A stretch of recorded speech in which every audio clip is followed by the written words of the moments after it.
Let's take a look at another example.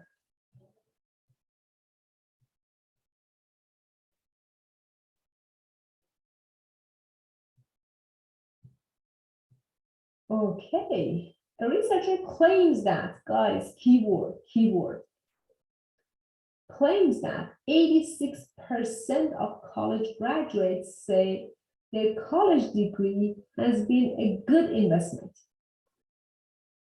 86%.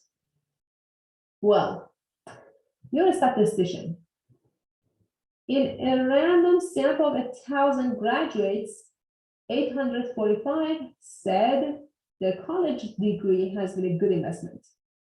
At 10% level of significance, is there enough evidence to reject the researcher's claim?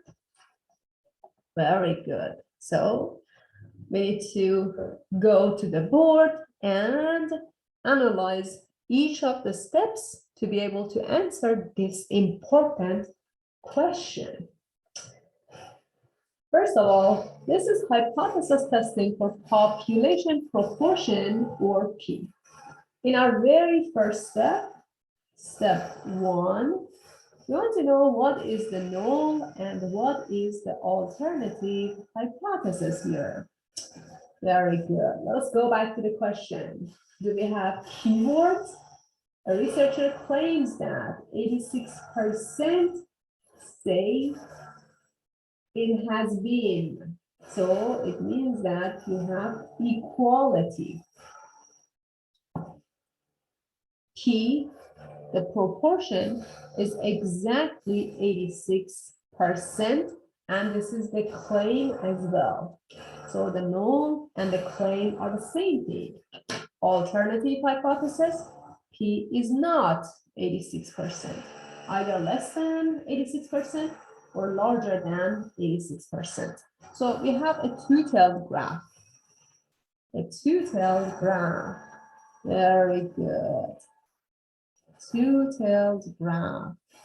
Okay. So step 2. What is the standardized test statistic? Test statistic. Well, in this case, since we are dealing with proportion, we learned about a new formula. Z is equal to P hat minus P divided by square root of P times 1 minus P times square root of N. Very good. But what is P hat? How do I identify P hat? P hat, or the sample proportion, has a definition. P hat is X over N, the success rate. X is the number of successes that we have. N is the sample size. Sample size. Okay, let's take a look at this. Do I have the number of successes? The number of successes that I have is 845 out of 1,000. Okay, 845 divided by 1,000. So my P hat is 0.845. 84.5% said yes, it's a good investment. So I found my P hat.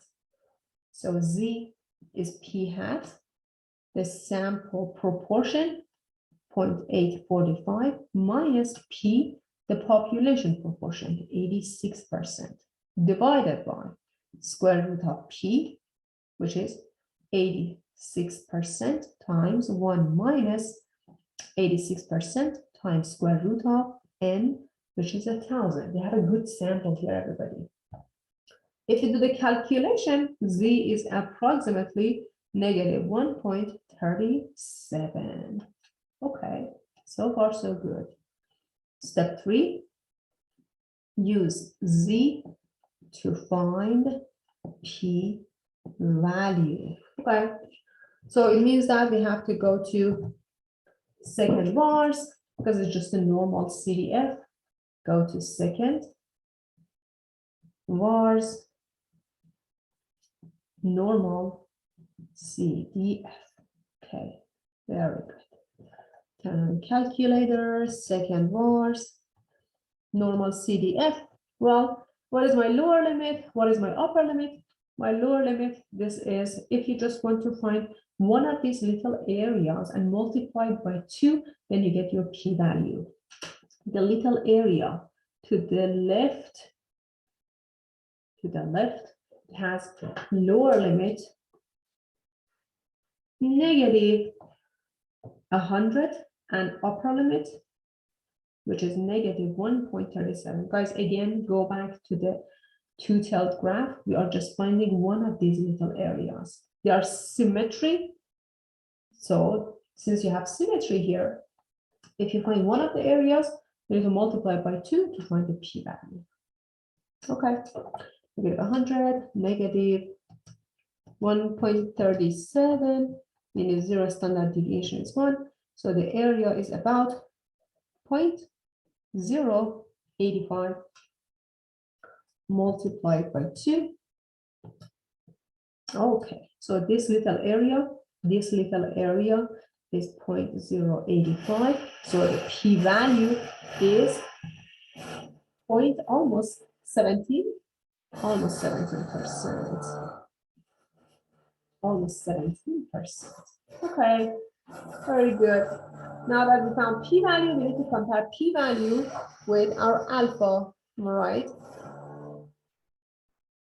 Now compare step 4. Step 4 is p-value less than equals to alpha. If yes, reject your null hypothesis. If not, you fail to reject the null hypothesis. P-value is almost 17%. Your alpha is 10%, am I right? So p-value is larger than alpha, which is 10%. So we fail to reject for interpretation. We support the null hypothesis, but the null hypothesis and the claim are the same thing, right?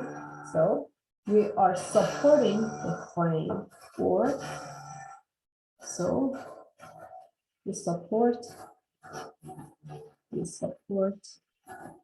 the claim. Now, if you're using your calculator, you're going to get the exact same result here. Your calculator, let me just erase these, stat tests, and if you go to one proportion z-test, and the population proportion is 86%, and x, the successes was 845, n, the sample size 1,000, and we had a two-tailed test. So if we do the calculation, z is negative 1.37, almost negative 1.37, and p-value is almost 17%, and as you can see, it matched with our calculation here.